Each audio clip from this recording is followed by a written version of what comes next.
The news van pulled up just as Marcus finished draining the last of the pool water, its camera crew rushing toward his backyard like vultures circling fresh carrion. Karen Henderson stood at his fence line, her perfectly manicured finger jabbing toward the empty concrete shell, her voice rising to that familiar pitch that had terrorized the neighborhood for years. "This is environmental destruction," she shrieked into the reporter's microphone. But as the camera rolled and Karen's accusations spilled out in venomous detail, she had no idea that Marcus had been recording her illegal midnight activities for months, and that her moment of television glory was about to become the most humiliating public exposure of her life. The concrete mixer's rumble had been echoing through Oakwood Estate since dawn, but Marcus Rivera barely heard it anymore. 3 weeks of construction noise had become the soundtrack to his new reality. A reality where his 20-year marriage had crumbled like the pool tiles he'd spent the morning jackhammering into jagged fragments. "You sure about this, man?" Tony wiped concrete dust from his forehead, leaving a grey streak across his weathered skin. The contractor had been Marcus's friend since high school, which meant he was one of the few people who knew the real reason behind this demolition project. Pool's still in decent shape. Could just cover it for the winter. Marcus adjusted his grip on the sledgehammer, feeling the familiar burn in his shoulders. At 45, he wasn't built for this kind of manual labor anymore, but something about destroying what he'd built with his own hands felt necessary. Cathartic, even. "Sarah's keeping the house in Scottsdale," he said, bringing the hammer down against another section of tile. The crack echoed off the surrounding privacy fence like a gunshot. "She gets the pool. I get this empty lot and a mortgage I can't afford." The irony wasn't lost on him. He'd installed this pool himself during those first hopeful years of marriage. Back when Sarah still laughed at his terrible jokes and they'd talked about filling their backyard with the sounds of children's laughter. Now, at 45 and childless, he was erasing that dream one swing at a time. "Besides," Marcus continued, his voice carrying a bitter edge, "can't afford the maintenance anymore. Not on a teacher's salary." Tony nodded but didn't push. That's what Marcus appreciated about him. No judgment, no unsolicited advice about lawyers or dating apps or how he should get back out there. Just steady presence and honest work. The morning sun climbed higher, turning the autumn air thick and humid. Marcus had stripped down to a tank top hours ago, his graying chest hair damp with sweat. He caught his reflection in Tony's truck window and barely recognized himself. When had he gotten so thin? When had those lines around his eyes become permanent fixtures? "Mr. Rivera." The voice cut through the construction noise like a blade. Through silk, sharp, authoritative, and immediately recognizable. Karen Henderson's voice had been the bane of his existence for the better part of a decade. Marcus straightened slowly, letting the sledgehammer drop to his side. Through the chain-link fence that separated their properties, he could see Karen marching across a pristine lawn, her blonde bob bouncing with each aggressive step. She wore a lime green tracksuit that probably cost more than his monthly grocery budget, and her face carried that particular expression of righteous indignation that meant someone was about to have a very bad day. "Mrs. Henderson." Marcus kept his voice level, professional.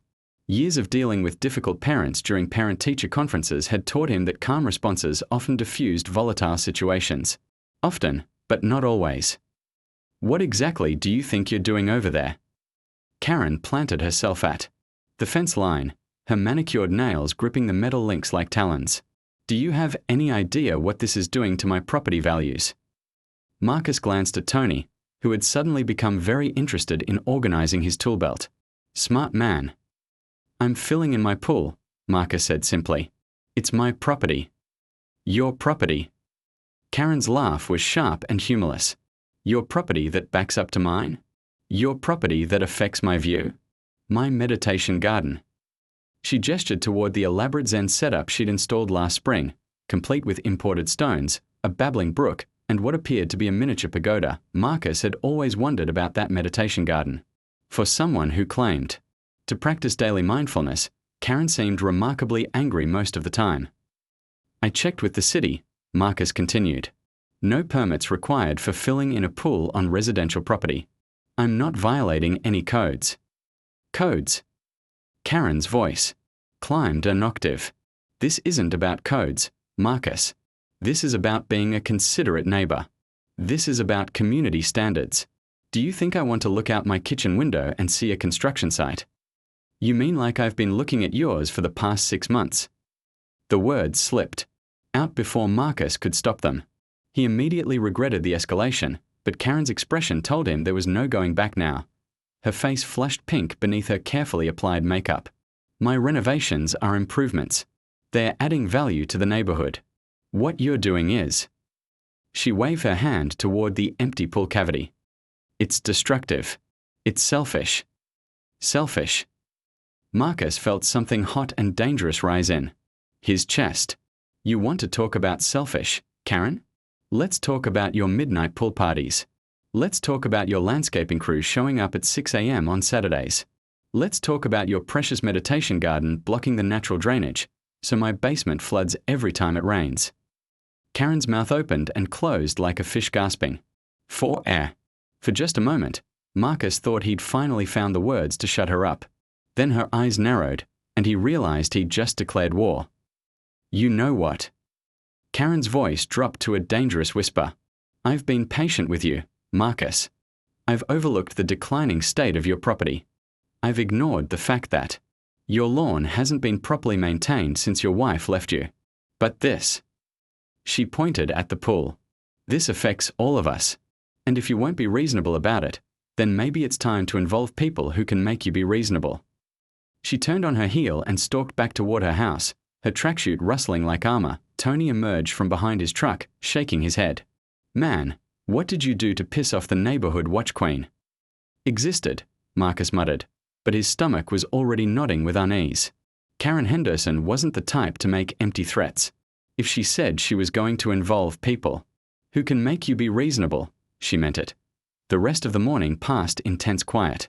Marcus and Tony worked steadily, breaking up the remaining pool structure and preparing the cavity for fill dirt. The physical labor helped burn off some of Marcus's anxiety, but he couldn't shake the feeling that Karen was planning something bigger than a complaint to the homeowners association. Around noon, Tony's phone buzzed with a text. He glanced at it and frowned. What's wrong? Marcus asked. Weird. My supplier says someone called asking questions about our permit status for this job. Marcus felt his stomach drop. What kind of questions? Whether we pulled the right environmental permits. Something about potential groundwater contamination from pool chemicals. Tony looked genuinely confused. Which is ridiculous. We drained and neutralized everything properly. It's just concrete and rebar now. Marcus closed his eyes. He should have seen this coming. Karen wasn't just angry, she was strategic. And she had connections throughout the city government from her years as a volunteer coordinator for various civic organizations. She's fishing, Marcus said, looking for any angle to shut us down. Can she do that? Before Marcus could answer, his phone rang. The caller ID showed his principal's number, which was strange for a Saturday afternoon. Hey, Linda. What's up? Marcus. I'm sorry to bother you on the weekend, but I just got a call from a city inspector. Apparently, there's been a complaint about potential environmental violations at your property. Marcus felt the world tilt sideways. Environmental violations. Something about improper disposal of pool chemicals and potential groundwater contamination. Look, I'm sure it's nothing, but the inspector mentioned that if there's an active investigation, the district might need to what, Linda? A pause. Might need to consider placing you on administrative leave pending resolution. It's just policy, Marcus. Anything involving potential environmental crimes. Marcus's voice cracked. Linda, I'm filling in my pool. I'm not dumping toxic waste. I know. Like I said, I'm sure it's nothing. But I wanted to give you a heads up. The inspector said they'll be out Monday morning to take a look. Marcus ended the call and stared at his phone in disbelief. In the span of 3 hours, Karen had managed to threaten his job, his livelihood, and his reputation. All because he dared to fill in his own pool. Tony was watching him with growing concern. Boss, you okay? Marcus looked at the empty pool cavity, then at Karen's house, where he could see her silhouette moving back and forth behind her kitchen window.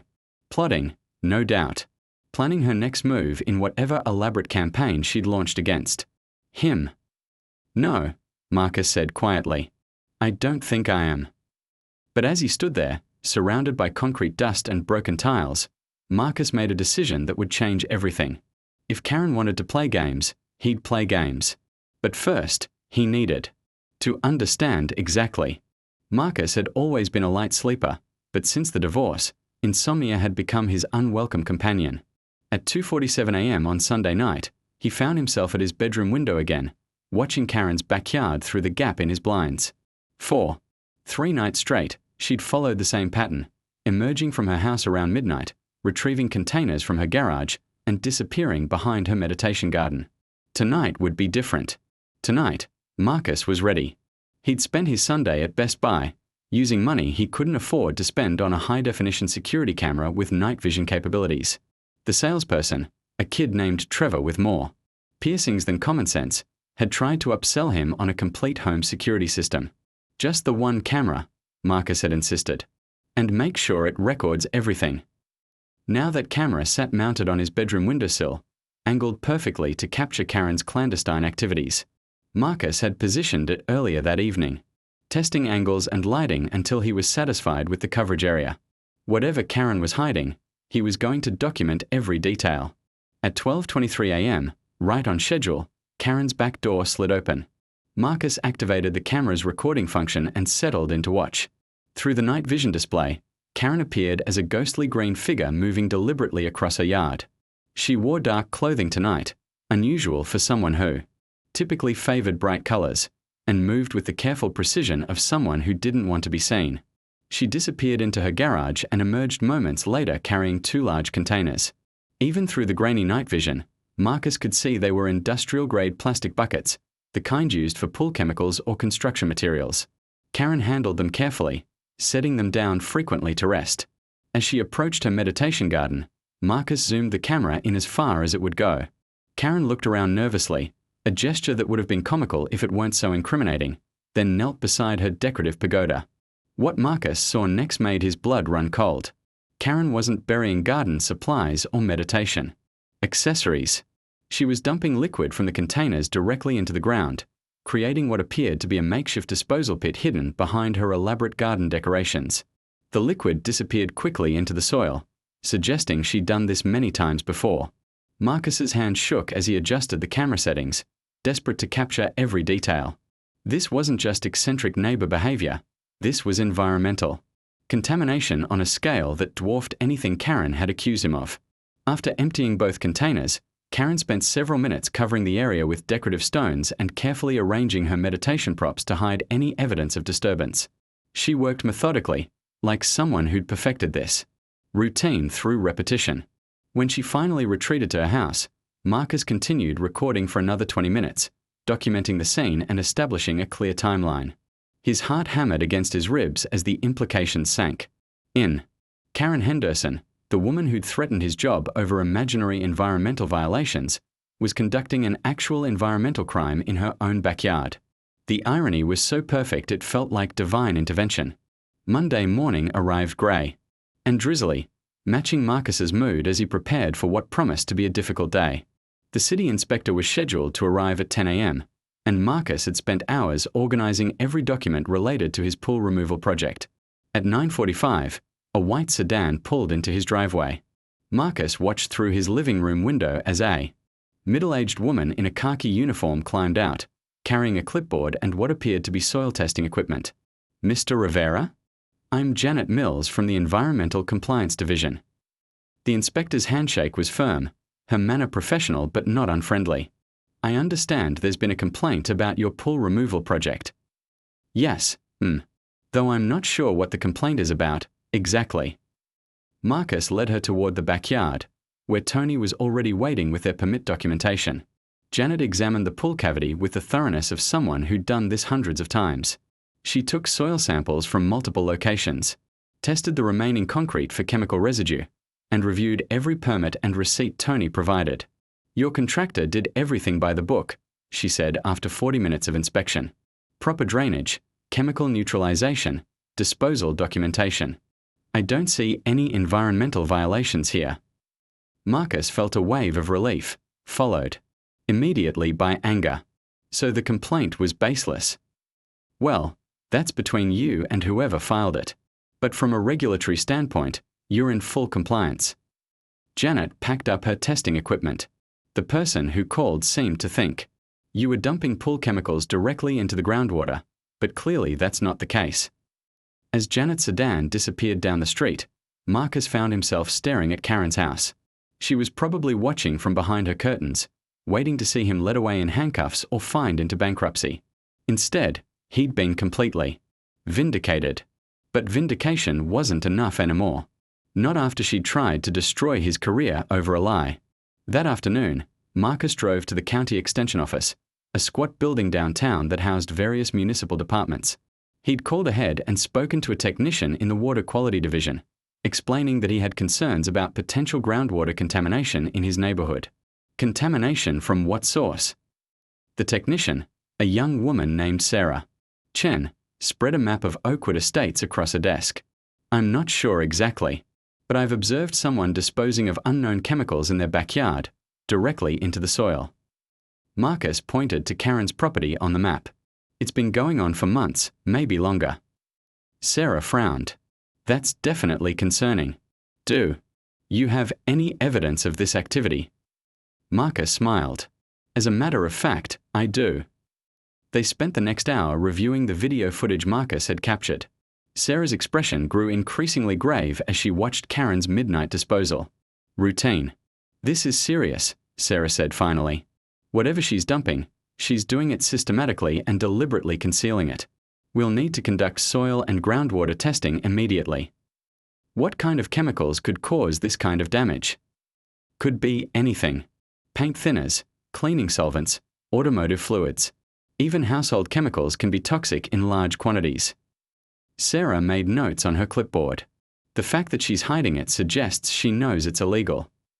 Marcus felt a dark satisfaction spreading through his chest. How long before you can investigate? I can have a team out there tomorrow morning. But Mr. Rivera, I have to ask, is this complaint motivated by a personal dispute with your neighbor? The question caught Marcus off guard. She filed a false environmental complaint against me. She tried to get me suspended from my job. But that doesn't change what I witnessed. Sarah nodded slowly. Personal disputes aside, if someone is contaminating groundwater, we need to stop it immediately. The potential health risks to the entire neighborhood are significant. That evening, Marcus sat in his kitchen with a cup of coffee and his laptop, researching environmental cleanup costs and legal penalties for illegal chemical disposal. The numbers were staggering, fines ranging from $10,000 to $100,000, plus mandatory remediation that could cost hundreds of thousands more. Karen had tried to destroy him over an imaginary environmental crime. Now she was about to face consequences. For a very real one. Around 11 p.m., his doorbell rang. Marcus opened it to find Karen standing on his front porch, her usual composed demeanor replaced by obvious agitation. We need to talk, she said without preamble.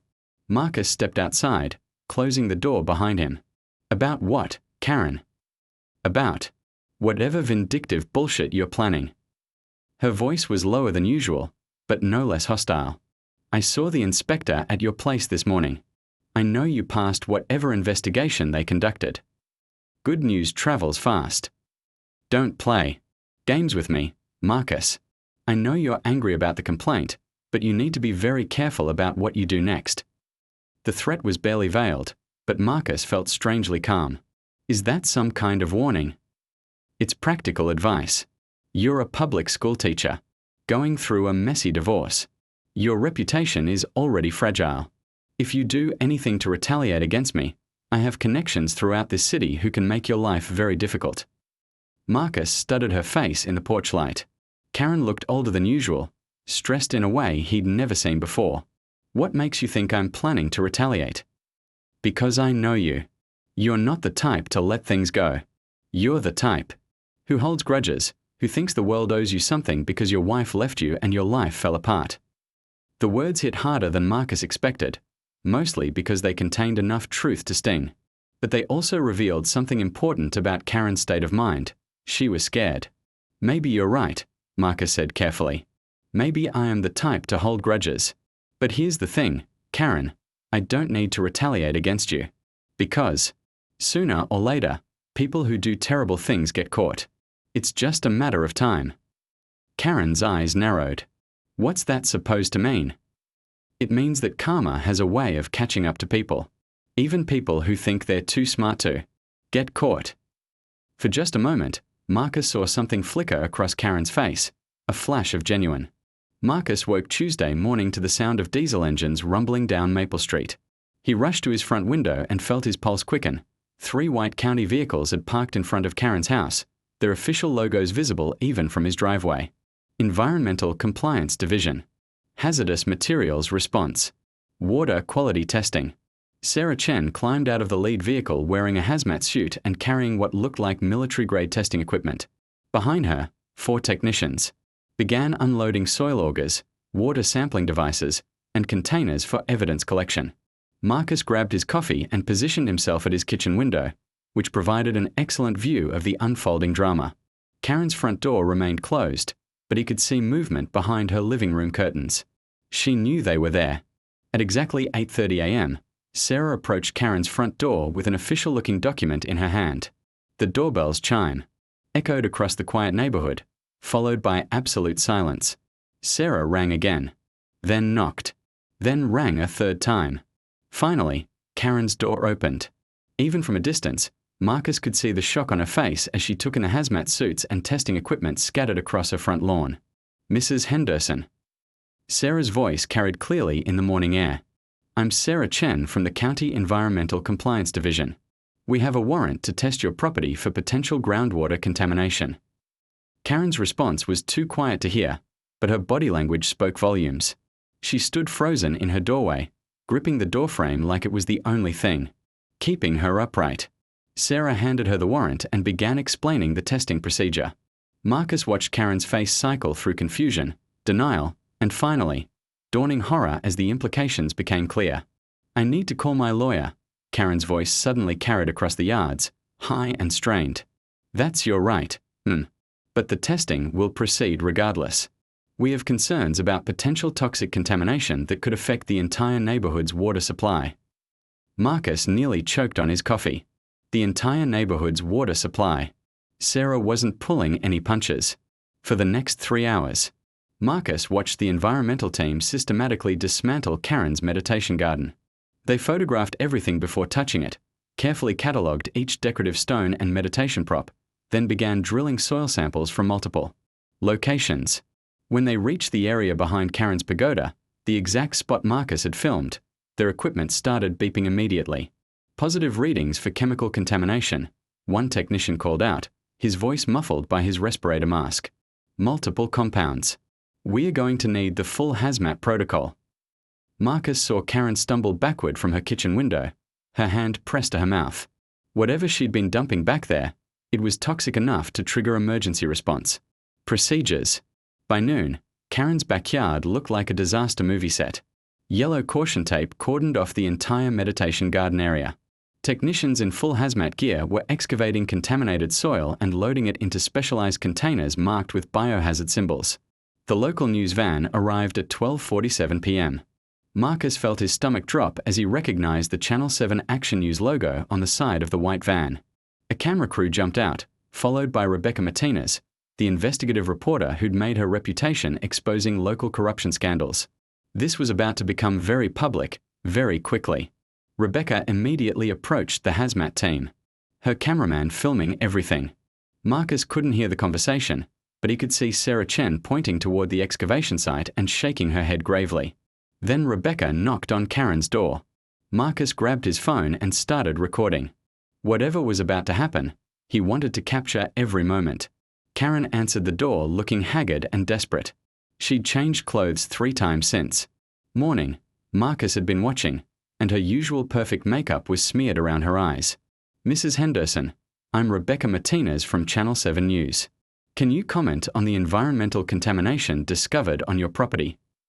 Even from across the yard, Marcus could see Karen's face go white. There's no contamination. This is all a misunderstanding. County officials have confirmed the presence of multiple toxic chemicals in your backyard soil. Are you aware that illegal disposal of hazardous materials is a felony offense? I don't know what you're talking about. Karen's voice was shaking now. I run a meditation garden. I practice mindfulness and sustainable living. I would never. Mrs. Henderson, we have video evidence of you disposing of chemical containers in this exact location. Would you like to explain what was in those containers? Marcus felt the blood drain from his face. Video evidence? How did Rebecca Martinez get his footage? Then he remembered. He'd provided the video to Sarah Chen as part of his official complaint. It was now part of the county's investigation file, which meant it was technically public record. Rebecca had done her homework. Karen's mouth opened and closed silently. Behind her, Marcus could see movement. Someone else was in the house. A man in an expensive suit who looked like he'd rather be anywhere else in the world. My client has no comment at this time, the man said, stepping into frame. All questions should be directed through our legal counsel. And you are? David Brennan, Mrs. Henderson's attorney. This interview is over. The lawyer tried to close the door, but Rebecca wasn't finished. Mrs. Henderson, neighbors report that you recently filed a false environmental complaint against the man who provided evidence of your illegal dumping. Is this retaliation for his cooperation with authorities? Karen's composure finally shattered. Completely. That bastard destroyed his pool just to spite me. He flooded my basement. He ruined my property values. I was protecting the neighborhood from... Karen, stop talking. Her lawyer's voice was sharp with panic. But Karen was beyond rational thought now. You want to know what was in those containers? Paint thinner, cleaning solvents, chemicals. From my husband's contracting business. We've been disposing of them for years because the Hazmat disposal fees are highway robbery. Marcus stared at his phone screen in disbelief. Karen Henderson, the woman who tried to destroy his life over imaginary environmental crimes, had just confessed to years of illegal chemical disposal on live television. Her lawyer looked like he was having a heart attack. This interview is terminated. We are going inside. He physically pulled Karen back through the doorway, but the damage was done. Rebecca Martinez had gotten everything she needed, and then some. The news van left 20 minutes later, but the environmental team continued working until almost sunset. Marcus counted 17 containers of contaminated soil loaded into their hazmat truck. Whatever Karen had been dumping, there was a lot of it. Around 7 p.m., Marcus's doorbell rang. He opened it to find Sarah Chen, still wearing her hazmat suit but with the hood down. Mr. Rivera, I wanted to thank you for reporting this situation. What we found back there. She shook her head. Grimly. Paint thinners, industrial solvents, automotive fluids, household chemicals. Years' worth of accumulation. If this had continued much longer, it could have contaminated the entire neighborhood's groundwater supply. Marcus felt a chill run down his spine. How bad is it? Bad. We are talking about mandatory evacuation while we determine the extent of the contamination. Potentially dozens of families displaced while we conduct remediation. Sarah's expression was grim. Mrs. Henderson is looking at felony charges for illegal disposal of hazardous materials, potential endangerment of public health, and environmental destruction. The cleanup costs alone could reach $500,000. Marcus tried to process the magnitude of what Karen had done. Will the neighborhood actually need to be evacuated? We'll know more after we test the groundwater samples, but it's a real possibility. This kind of contamination doesn't stay put. It spreads through the soil and into the water table. After Sarah left, Marcus sat in his empty living room trying to reconcile his feelings. He'd wanted Karen to face consequences for her false accusations, but this was bigger than he'd ever imagined. If the neighborhood had to be evacuated, innocent families would suffer because of Karen's years of illegal dumping. His phone buzzed with a text from his principal. Saw the news. Are you okay? Let me know if you need anything. The news. Marcus turned on Channel 7 just in time to catch the 11 p.m. broadcast. Good evening. I'm Rebecca Martinez with a Channel 7 investigation.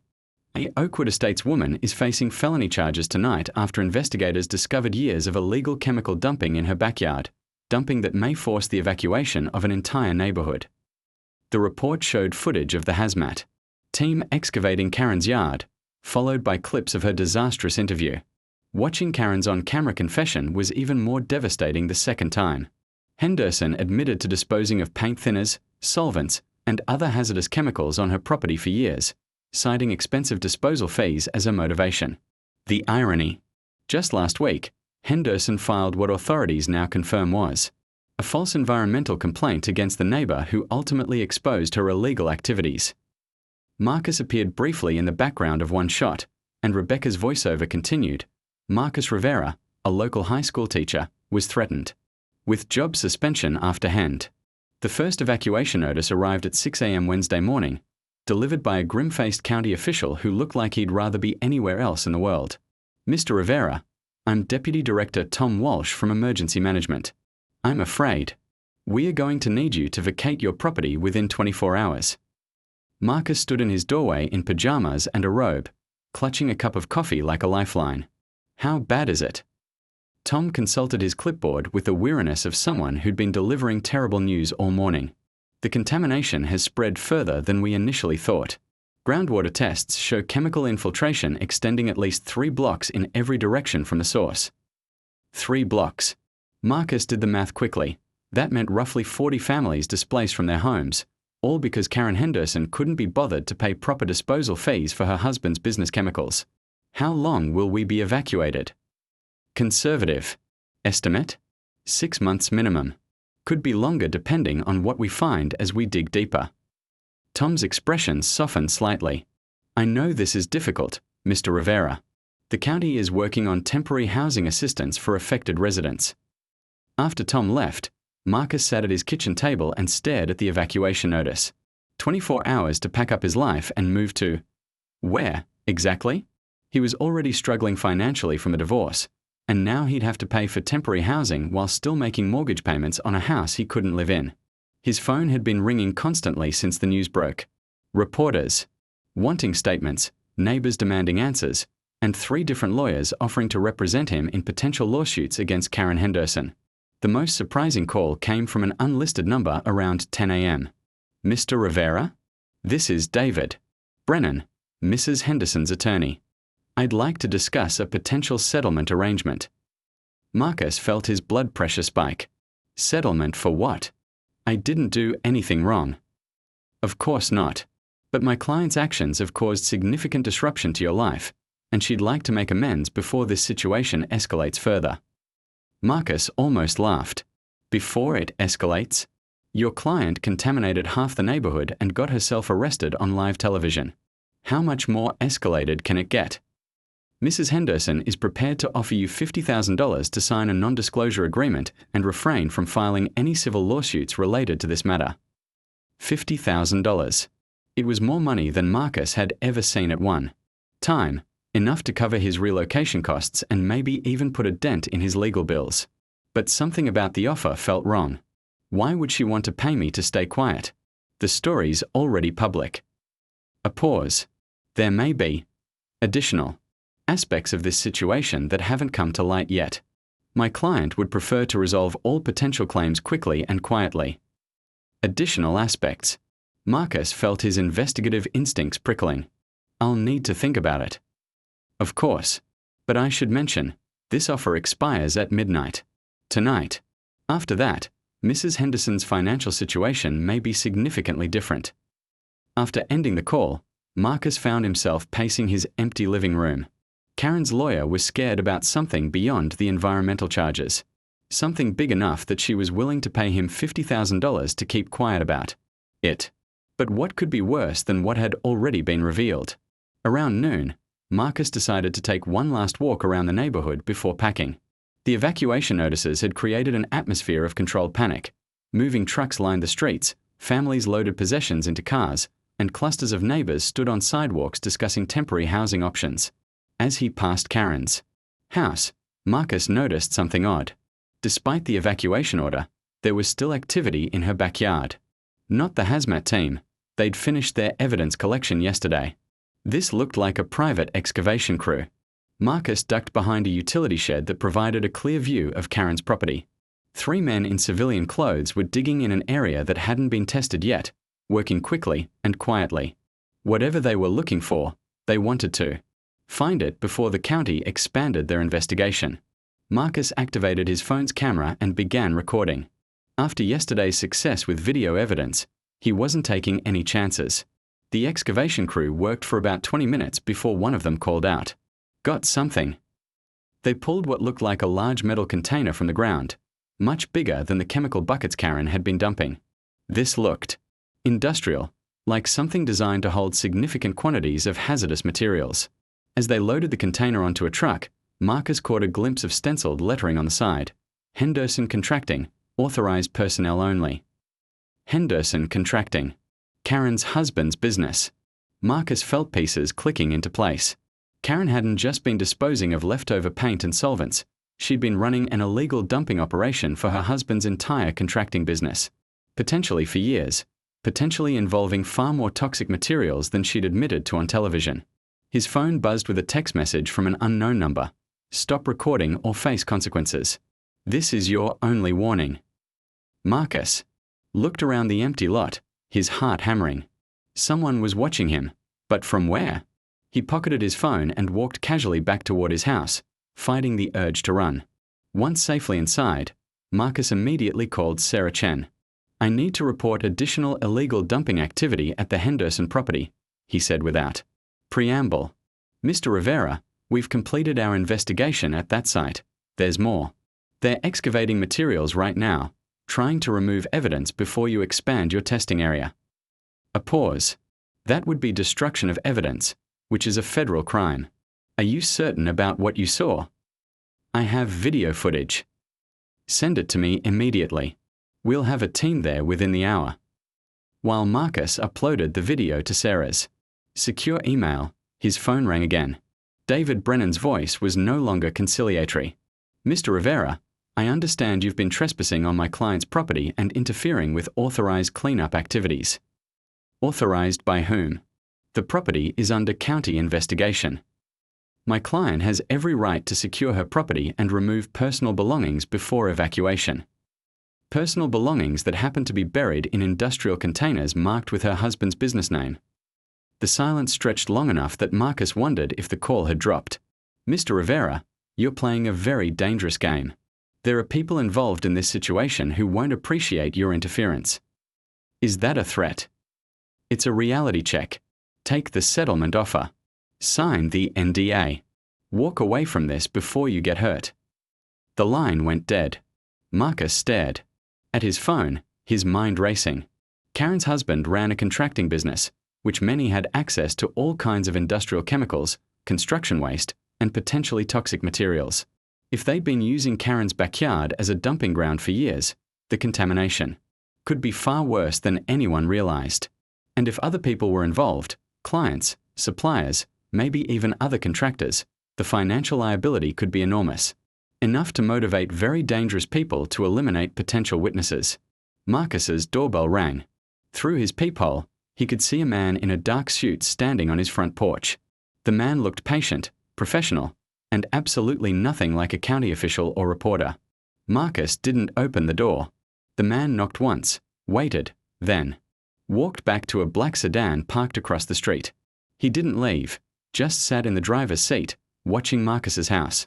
Marcus grabbed his laptop and began researching Henderson Contracting.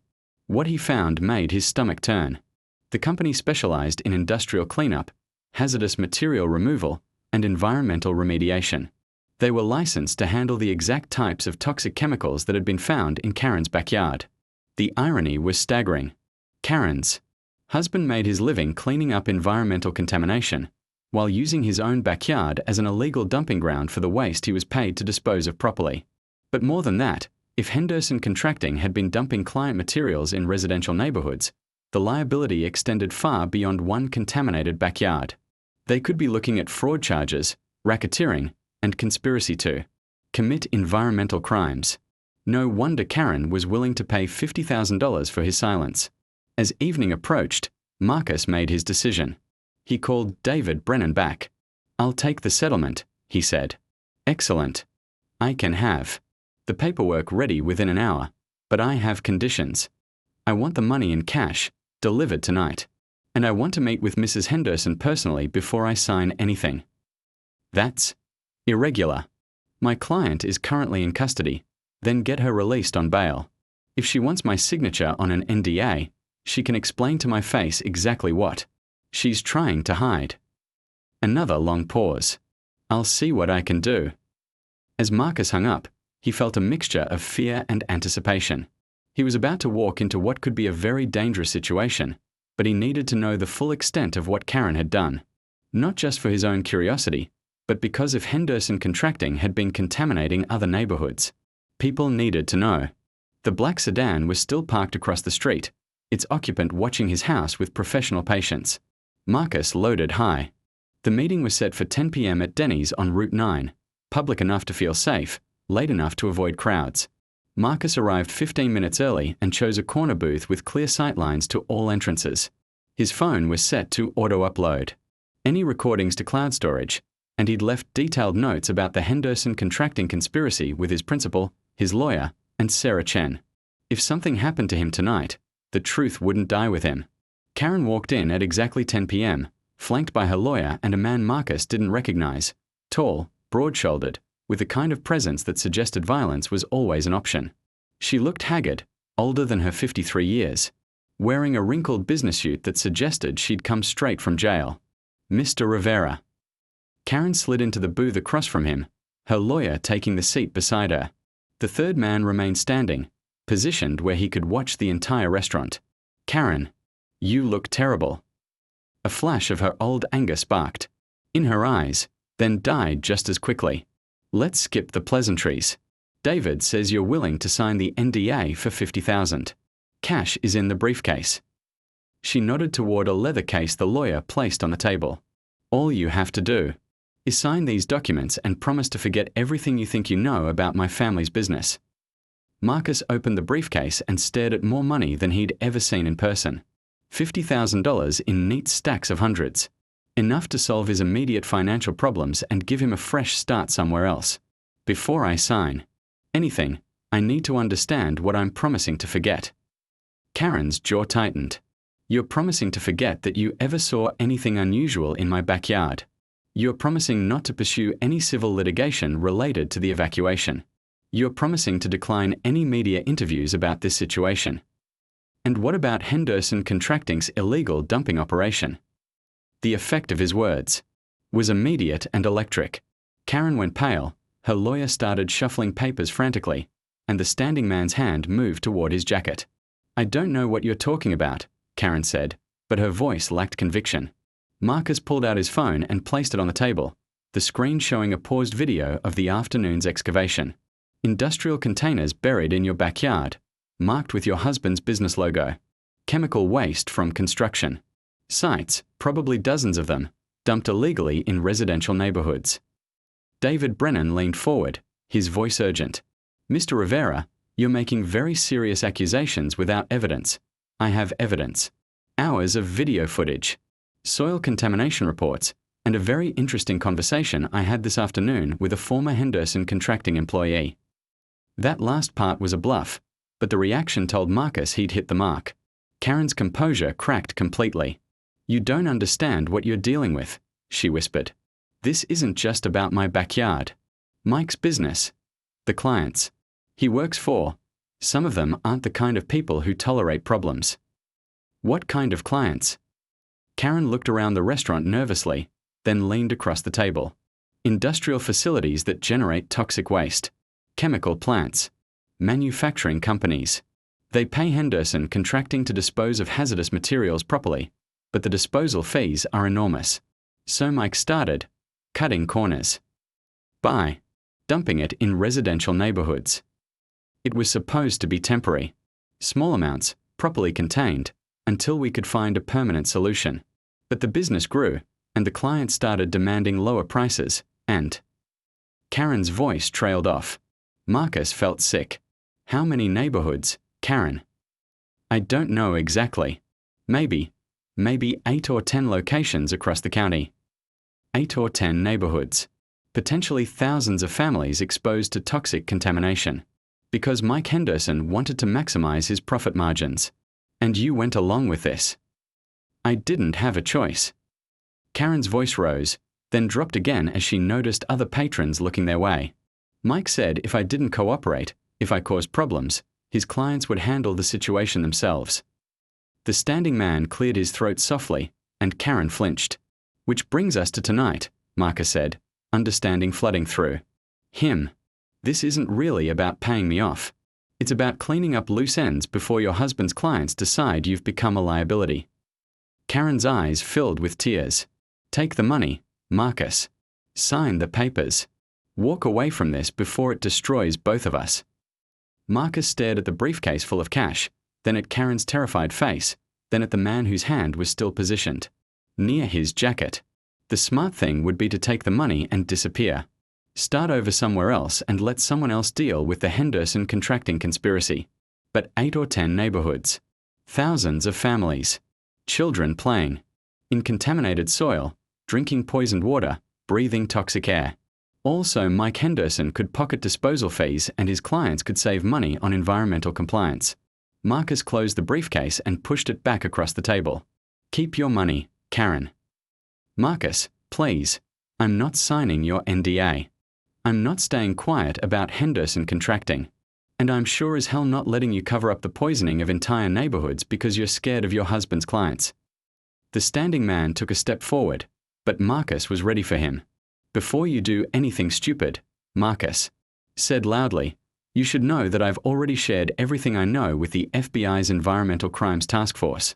Agent Jennifer Walsh should be serving warrants on Henderson Contracting's officers right about now. That was only partially true. Marcus had contacted the FBI that afternoon, but he didn't know if they'd acted on his information yet. But the effect was immediate. The standing man stepped back, David Brennan started making urgent phone calls, and Karen buried her face in her hands. You've killed us both, she whispered.